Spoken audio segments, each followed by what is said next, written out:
All right. What is going on, ladies and gentlemen? How is it going? I am no one.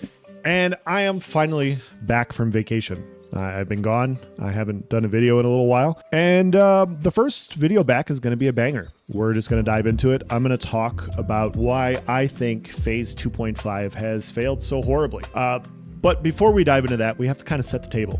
We have to kind of set the table for a few reasons. Number one, we have to kind of see where Phase 1 and Phase 2 was to get an idea of where we're starting in Phase 2.5, to have realistic expectations. And I think that makes sense. And the second reason is a lot of people have the memory of a goldfish where they don't even really remember what happened 24 hours ago, much less 24 days ago, or 2 months ago. So it's important for everybody to just kind of have a refresher as to where we've been. And luckily, that's what we're going to do because this is my channel and that's what I decided. So let's dive into it. Now, obviously, Phase 2.5 has not been very good. Even by, I'm not even talking about it from unrealistic standards. I'm just talking about from where we have been. And so let's go back and let's briefly talk about Phase 1. Phase 1, we had 3 servers. We had Lilith, we had Vyra, and we had Resna for the American servers. And then obviously the EU server, but they've never counted. So we had 3 servers at that point in time. And a lot of people were separated. We had 2,000 to 3,000 people at that point in time. It was only over a couple month period, October to early December, late October, of course. And so it was a very small period where basically they were working on server stability and performance. And didn't get a whole lot of wars in, didn't get a whole lot of stuff, but you kind of got a feel for what the population felt like at that point in time. What 3,000 people felt like in the Riverlands contesting over POIs. And from my perspective being on Lilith, it felt like every other person I saw was part of actual pirates because at that point in time they were. They had 50 plus guilds, which means they had over 2,000 people on a 3,000 person server. They're probably over half the people on that server were actual pirates. And it was fine. It was fine. There was a lot of Discord PvP going on at that point in time where Vyra, Resna, and Lilith were all talking about who had the better guilds. Just kidding, Lilith wasn't talking about that at all. But the other servers were. And there was a lot of Discord PvP going on as to which guilds were the best, who was ducking who was afraid of who in PvP because, at the end of the day, this is a conflict-driven game. And there is a lot of conflict. And so instead of engaging in the game like most people do, they do what you're naturally going to do, which is go on Discord and talk shit. And so there was a lot of Discord PvP happening at that point in time. And so I was very excited before Phase 2 started because Steven and Intrepid announced that they were going to combine all of the NA servers and we were all going to be in one place. And I thought that was pretty cool because now all this Discord PvP can be facilitated and can be channeled into the game, where the PvP is supposed to happen. But some players didn't want that. Some players lobbied for another server. And so instead of having one big server, there's now going to be 2 servers. And so instead of having, 8 to 10,000 people on one, we had roughly 6,000 on one server at the beginning of it. And I remember them talking about the populations. And so they said there was about 6,000 people at the start of Phase 2 on a server. And the population did feel doubled. It felt very contested. There was a lot of issues at the beginning of Phase 2. There was exploiting. The time to kill was way too high as you got to higher level gear, where literally you were 1 and 2 shotting people. It just created for an unfun PvP scenario. But despite that, retention was quite good. And I don't have a perfect way to measure retention, but luckily, I was on the Bespoke podcast with Copium Clinic before Alpha 2 came out. And this was already fresh in my mind before Phase 2 started, but we talked about, what good retention for Alpha 2 was going to look like, not look at. And I went back and I looked at some of the most popular games of all time. I looked at Baldur's Gate 3, I looked at Elden Ring, I looked at games that have won Game of the Year, and I was like, okay, in the best case scenario with complete games, with great storylines that really captured an audience, what did their retention look like? And they all lost 50% plus of their player base after a month because people play the game and they move on. Now, obviously, some of you guys are going to be listening to this part and you're going to go, yeah, but no one, this is an MMORPG. MMORPGs are different than ARPGs and tabletop RPGs. Like they have more player loops. And I agree with you, but, an alpha of an MMORPG is going to have incomplete player loops. And so I figured it would make more sense to compare an alpha state versus, complete games without player driven stuff, because there's just those player loops aren't going to be fully finalized, and they're going to have a finite amount of interest in them because of that. And so you're not going to see World of Warcraft level of MMORPG doneness, because this is an alpha state. It is going to be unfinished. And so comparing it to lesser forms of games like ARPGs and tabletop RPGs, I thought made some sense. And so when I was talking to Copium Clinic at the time, I told him, if we got 50% plus retention after a month, I'd be pretty happy, but I thought it was going to be in the 60 to 70% range. And so during phase 2, I'm walking around and, engaging different POIs, and I'm like, okay, I know what phase 1 felt like. I know what the population felt like. When are we going to hit that point, right? When are we going to hit that retention? Because December 20th was the start, if I remember correctly. And so I figured around mid-January was when retention was really going to start impacting Vira, and it didn't. Early January went by and it was still really populated, even despite all the issues. Mid-January went by and it was still really populated despite all the issues. It wasn't until about mid to late February, I would say around mid-February, where finally the population in the Riverlands felt like phase 2. It felt like, early November of phase 2, where there's still a lot of people, but it wasn't, we weren't packed to the gills like we were before. It actually felt like you could do something. And I was like, okay, whether you want to say it was early February or mid-February, late February, whatever, around that time period, it was over a month before we really suffered retention to where we felt like what I felt like during phase 1. And I was like, damn. Like that's pretty cool. We went over a month before we suffered 50% retention loss of players in the game. And obviously this is incomplete, guys. Like that's just what it felt like for me playing. I'm one of the few content creators and players that have played all of the phases. And so this is my perspective. A lot of people talk about, when they played way back in October and November and occasionally played, one day a week, but I've been living this. I've been enjoying this quite a bit. And this is my perspective. And so that's what I noticed. I noticed retention was actually quite good. Now, if you were one of those people that thought that retention should be better, you're attempting to compare an alpha to some of the greatest games of all time and say, yeah, actually this alpha is going to be better than those. It's going to be more enjoyable than those, which from my perspective was always going to be unrealistic. That's always, I don't know where you're coming from. Like, it's kind of funny. When you have discussions with people about stuff like this, they just tell you, you're coping and whatnot, when really you're the one with the realistic expectations based on, a background of facts about other video games.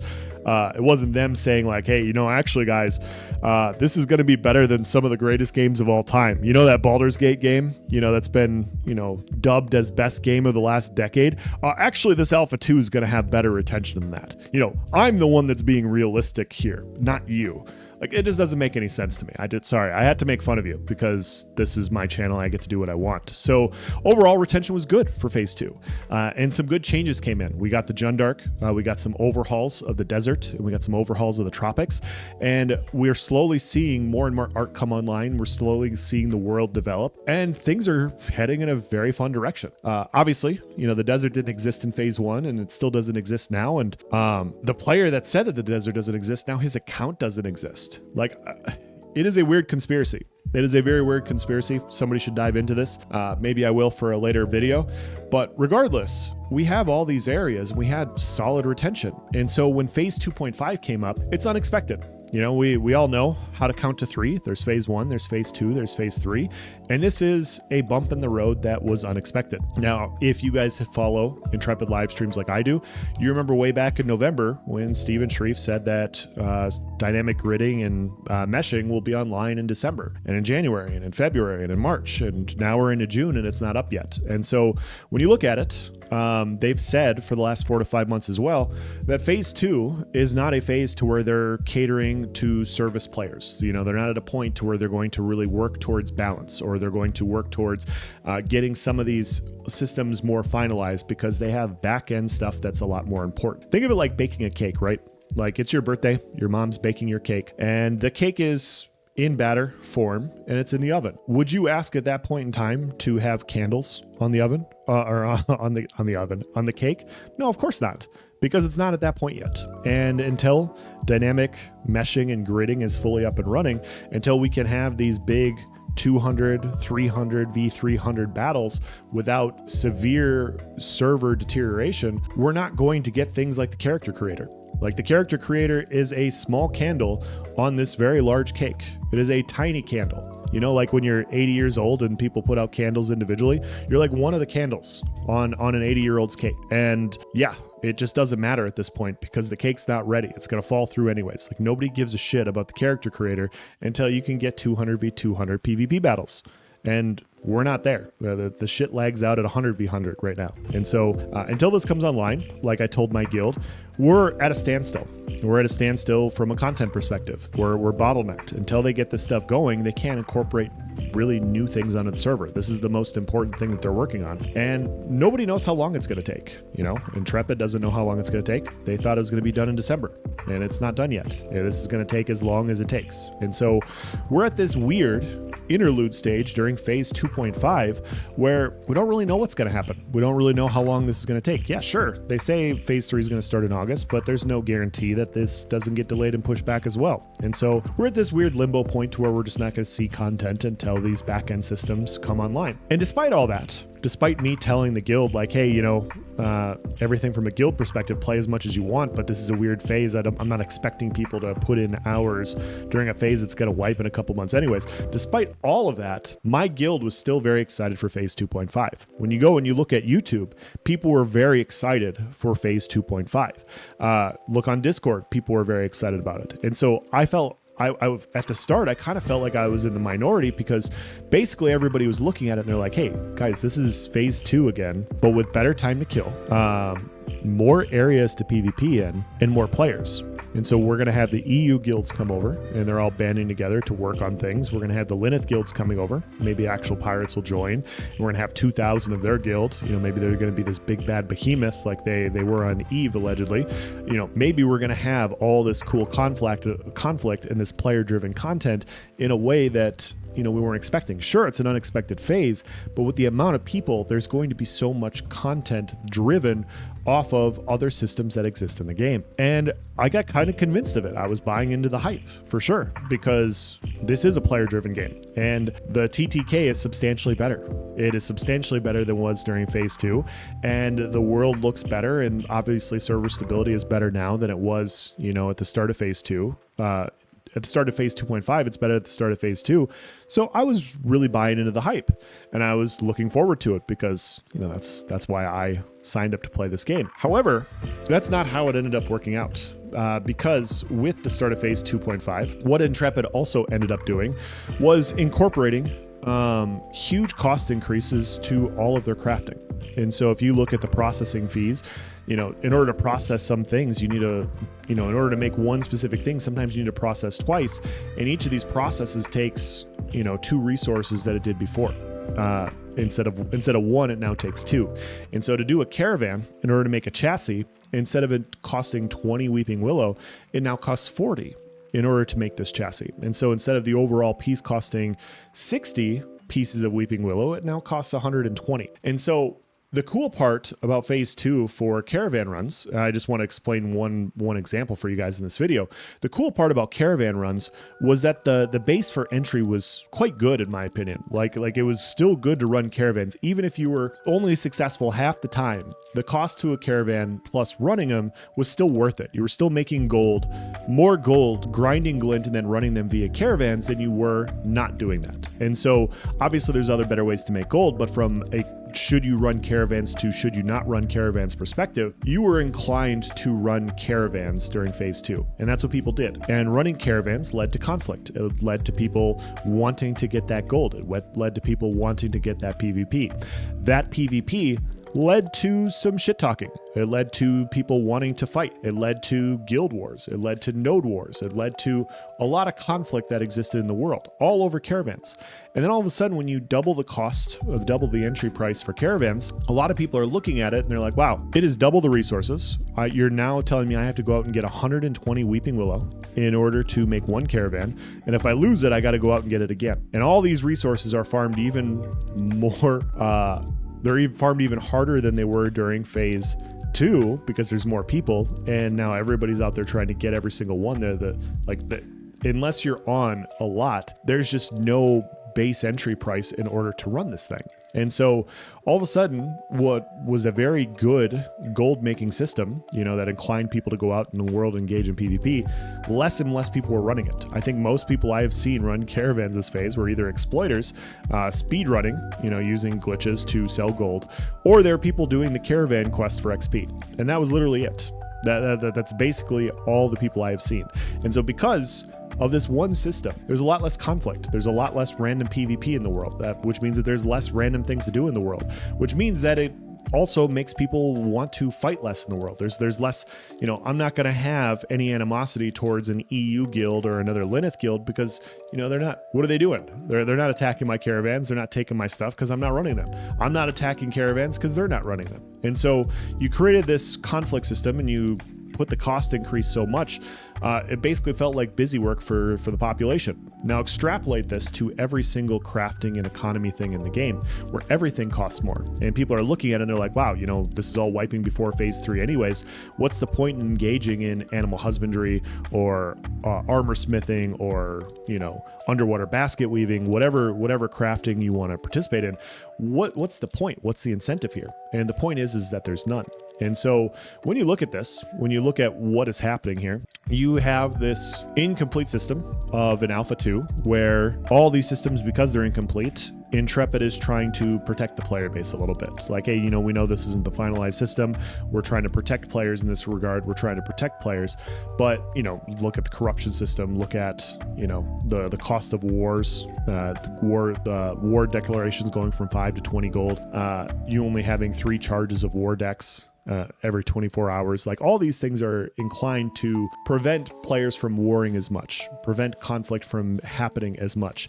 And because of this, because of all these things adding up as they do in a game, phase 2.5 has inadvertently turned into a New World situation. It has inadvertently turned into an MMORPG that is a lot more Care Bear friendly. Like there's no incentivization to go out to Node War and Node Siege and Guild War because, the best way you can penalize somebody that war decks you is to make them spend the gold and just decline it. like 5 gold doesn't hurt a whole lot, but 20 gold kind of does, and then they can't war deck you later because you just might decline it again. There's no penalty for doing so. If you don't want to war, then you don't war. There's no incentivization to want to fight back because if you don't want to, there's no penalties for these things. And so inadvertently, obviously during an alpha and with incomplete systems, they've created a game that Care Bears want. And look what happens. Care Bears don't want to play. Care Bears don't want to play a game like this because nobody really wants to play a game like this. You want to be in an interactive world, communicating with each other and, either working with or working against for a common good or against the common foe. And there are no foes. There's nothing to really do. That's just where it is right now. And so it is disappointing. It is disappointing because obviously this was an in-between stage, but if they just kept phase 2.5 as phase 2 with better time to kill, we would have better retention, in my opinion. It would be literally like phase 2 all over again, but with a lot more combat. There would have been a lot of EU versus NA stuff. There would have been a lot more node wars. There would have been a lot more guild wars. But because of all these things, the Care Bear incentivization that has happened, we have now created a Care Bear phase. And so me looking at this and looking at phase 2 and phase 2.5 and all these different things, I would say that phase 2, although incomplete, although also containing a lot of these elements, was in a much better spot than phase 2.5 is. And so when you look at these things, it is exciting from an Ash's perspective because it means that their systems do have a player base, at least in Alpha 2, that want to play them. And it shows you that when you do make decisions, like, hypothetically, going more the Care Bear route like New World was. If you guys don't know the New World story, long story short, a lot of players, it started off as this really badass survival game. And players are like, yeah, I don't like the survival aspects. The risk is too harsh. This is too penalizing. I would totally play your game, New World. New World, I would totally play your game if you put a toggle off, toggle on system, right? I would totally play your game if you did these things. And New World saw that, and they saw the money incentivization of having more players, and they did that. And then all of a sudden, players didn't play their game because the game wasn't fun. And so when I look at what Ashes currently is. Obviously, it is incomplete. Obviously, we are still in an alpha, and with incomplete systems, you do have to protect players in some ways, but hopefully they take the gloves off a little bit more for Phase 3. Hopefully they provide some incentives for guild wars and node wars. Hopefully they lower the costs of these things. Hopefully they go out and they fix some of the corruption baiting issues of the flagging system, because right now the flagging system's not worth engaging in. Penalties are so harsh and people know how to get around them to fuck you over if you try to flag up and fight. And it's created a game where, you know, there's no incentivization to PvP and nobody wants to PvP because of all the penalties and all the costs applied to it. And because of that, you have lower retention. You have a lot lower retention now than you did during Phase 2. And so now all of a sudden, I think we're about a month in and we are well over 50% retention loss. And so well over it. And so, yeah, I would, if I were Steven and I were Intrepid and I were looking at things, I would try to make things more like Phase 2 instead of Phase 2.5. Obviously, we have the economy stuff coming online later, but I have to get my thoughts out. It's not just the economy. It's not just these things. You know, players signed up for Ashes of Creation for the conflict, you know, for the no safe spaces, for the soft friction. They signed up to engage in these things. And so, yes, there is a loud group of people that will constantly want these things to be different. And this is what happens somewhat in this type of way when you cater to them, and the game wasn't designed to go that way. You have these types of things happen. So I'm gonna end this video here. If you guys have any questions or comments, please leave them in the comment section below. These are just my thoughts. I will be happy to listen to yours. Thank you for watching, guys. Have a nice day.